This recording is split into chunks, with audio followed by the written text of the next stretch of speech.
Hello everyone, स्वागत करते हैं एक बार फिर से हम आपके अपने भरोसेमंद यूट्यूब चैनल प्रिस्टाइन क्लासेस में।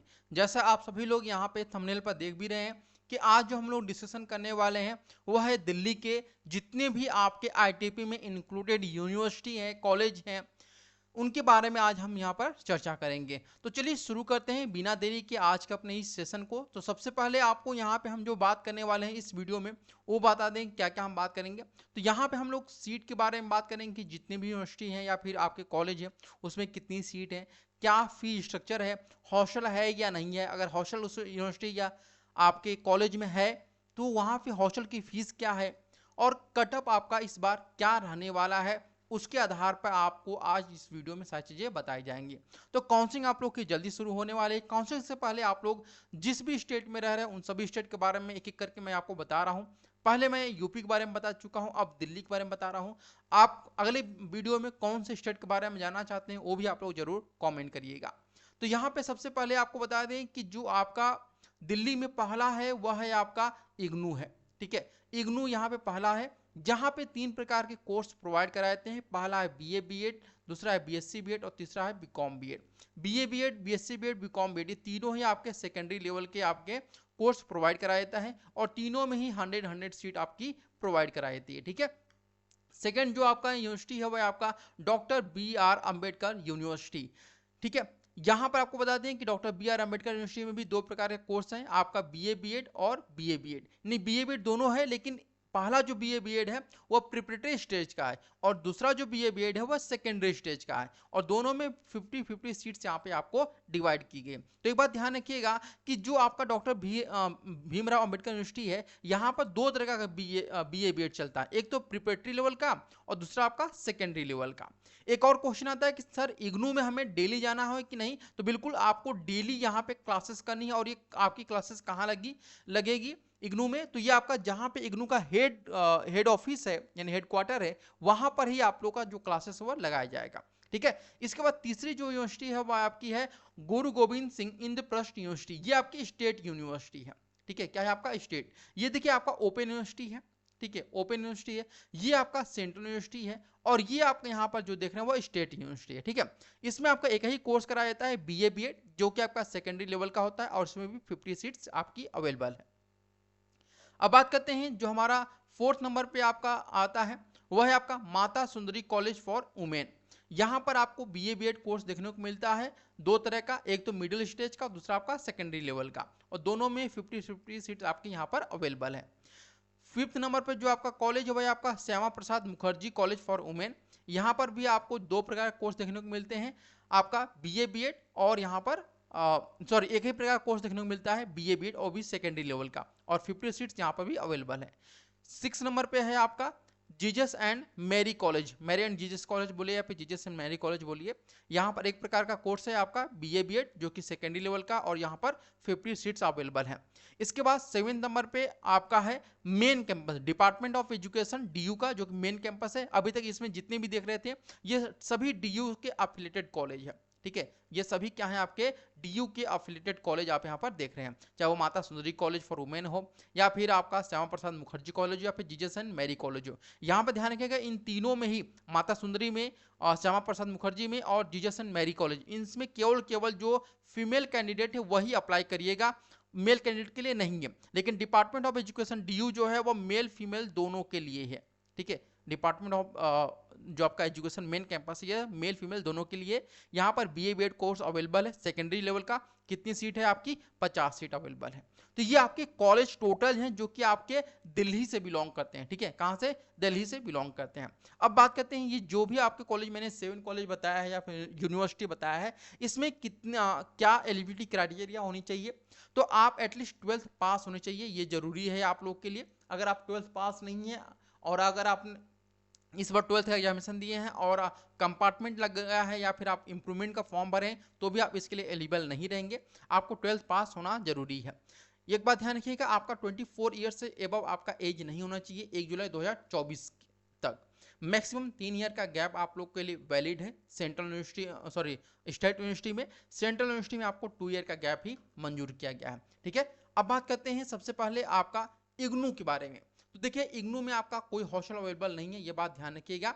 और फी आपका जो है वो 28,000 रुपये आपकी फीस लगती है, ठीक है। इसके बाद यहाँ पे बात करते हैं डॉक्टर भीमराव अंबेडकर यूनिवर्सिटी के बारे में। यहाँ पर आपकी अगर बात करते हैं फी स्ट्रक्चर के बारे में कि आपकी जो फी यहाँ पर क्या है, तो देखिए दो प्रकार के कोर्स आपके कराए जाते हैं, बीए बीएड प्रिपरेटरी स्टेज का और बीए बीएड आपका जो है वो कराया जाता है, ठीक है। तो यहाँ पर जो फीस आपकी लगती है ध्यान रखिएगा वह क्या है, आपका 33,000 रुपये आपका फीस लगता है, ठीक है। कितना है, 33,000 आपका जो है फीस है वह लगता है। वो कौन सा सेमेस्टर का, सेमेस्टर 1 में। सेकेंड सेमेस्टर में आपका 28,000, उसके बाद थर्ड सेमेस्टर में भी 28,000, फोर्थ में भी 28,000, 28,000, 28,000, 28,000 और 28,000, यानी केवल फर्स्ट सेमेस्टर में 33,000 लगेगा और अदर जो सेमेस्टर रहेंगे वहां पे आपका 28,000 रुपया ही लगेगा, ठीक है। ये बात ध्यान रखिएगा। अब बात करते हैं यहाँ पर डॉक्टर भीमराव अंबेडकर में आपका हॉस्टल क्या है, हॉस्टल की फीस क्या है यहाँ पर। तो देखिए अगर हम बात करते हैं आपकी हॉस्टल की फीस के बारे में, तो टोटल जो आपकी हॉस्टल फीस आपकी वह 33,000 रुपये है, ठीक है। हॉस्टल वेलफेयर फीस जो है कि नॉन रिफंडेबल है 8,000 रुपये है। हॉस्टल सिक्योरिटी फी जो कि रिफंडेबल है आपका 10,000 रुपये, ये 10,000 रिफंडेबल है। टोटल आपका 51,000 रुपये आपका फीस लगेगा, ठीक है। 51,000 रुपया आपका फीस लगेगा, ये पर एनम है, ध्यान रखिएगा, जिसमें से 10,000 रुपया आपका रिफंडेबल है। हॉस्टल का जो मेस का चार्ज है वह 19,200 रुपये है, ठीक है। हॉस्टल मेस का मेंटेनेंस जो है उसका 1,000 रुपये आपका फीस है, ये आपका वन टाइम पे करना होता है और 19,200 रुपये पर सेमेस्टर पे करना होता है। तो टोटल मेस के जो फीस है वो 20,000 रुपये आता है, यानी कि टोटल फीस अगर हम बात करते हैं तो आपका लगभग आपका 71,200 रुपये आपका फीस आता है, जिसमें आपका 10,000 रिफंडेबल होता है। तो ये आपके डॉक्टर भीमराव अंबेडकर यूनिवर्सिटी के बारे में होगी। अब बात करते हैं गुरु गोविंद सिंह इंद्रप्रस्थ यूनिवर्सिटी के बारे में। यहाँ पर सबसे पहले आपको बता दें कि फीस जो है आपका 35,000 पर सेमेस्टर आपका 35,000 फीस लगता है। हॉस्टल एडमिशन फीस अगर बात करते हैं तो यह आपका 1,000 रुपये है, पर एनम आपका 1,000 रुपये लगता है, ठीक है। इसके बाद हॉस्टल का जो चार्ज है वो आपका 35,000 रुपये पर एनम है।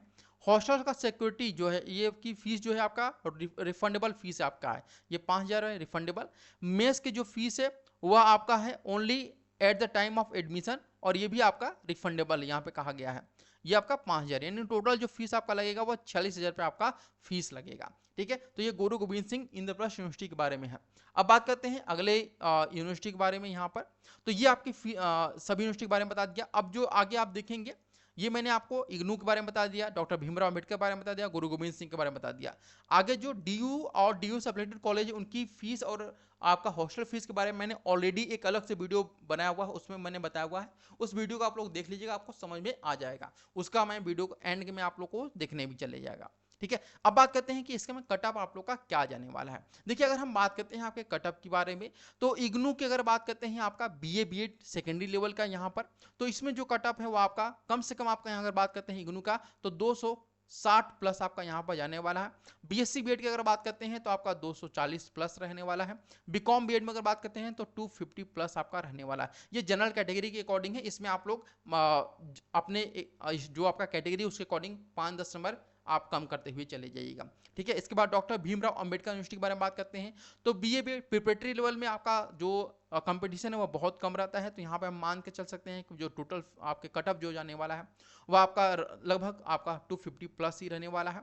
और अगर डॉक्टर भीमराव अंबेडकर में सेकेंडरी लेवल की बात करते हैं तो यहाँ पे आपका कंपटीशन रहने वाला है, तो ये आपका 260 प्लस आपका रहेगा, ठीक है। इसके बाद गुरु गोविंद सिंह इंद्रप्रस्थ यूनिवर्सिटी, यहाँ पर आप 240 प्लस रहने वाला, क्योंकि आपका एक स्टेट यूनिवर्सिटी है, ठीक है। इसके बाद माता सुंदरी कॉलेज, ये सभी आपके ऐसे कॉलेज जहाँ पे आपके कंपटीशन हाई रहने वाले हैं। तो यहाँ पे आप मान के सबसे हाई जो आपका कंपटीशन होगा वो आपका department of education main campus में होगा, जिसमें 350 प्लस आप लोग यहाँ पे मान के चलिए कि 350 प्लस आपका रहेगा। इसके बाद यहाँ पर जो भी आप कॉलेज देख रहे हैं वह 300 के नीचे ही रहने वाले हैं। चाहे वो आप माता सुंदरी में देखेंगे तो 280 प्लस आपके एटलीस्ट होने चाहिए, ठीक है। और अगर श्यामा प्रसाद मुखर्जी में बात करते हैं तो वो भी इसमें भी आपका 260 प्लस आपके होने चाहिए। और जीजस एंड मैरी कॉलेज में अगर बात करते हैं तो यहाँ पे आपका लगभग 260 प्लस इसमें भी रहने वाला है। तो ये मान के चलिए कम से कम 250 नंबर आपके एटलीस्ट होने चाहिए डीयू में एडमिशन के लिए, क्योंकि दिल्ली का डीयू की जितने भी कॉलेज हैं, चाहे वह मेन कैंपस हो या एफिलिएटेड कॉलेज है, उसमें आपके कटअप हाई रहने वाले हैं, उसमें कम नहीं जाएंगे। हाँ, जो अदर यूनिवर्सिटी यहाँ पे मैंने आप लोग को बताया यहाँ पर, इसमें आप लोग का कम होने वाला है, ठीक है। 260, 240, 250 ये आपके कम रहने वाले, लेकिन मेन कैंपस में आपका जो मार्क्स है वो आपका हाई ही रहने वाला है, ठीक है। तो आई होप आप लोग को सारी इन्फॉर्मेशन जो है इस वीडियो के माध्यम से मिल चुकी होगी। अगर कोई भी डाउट हो तो आप लोग कमेंट करिएगा, मैं कोशिश करूंगा आपके सभी कमेंट का जवाब दे सकूं। और इसी प्रकार के वीडियो पाने के लिए चैनल को सब्सक्राइब करिए, अपने मित्रों तक इसे शेयर करिए। आज के लिए इतना ही। Thank you so much for watching this video.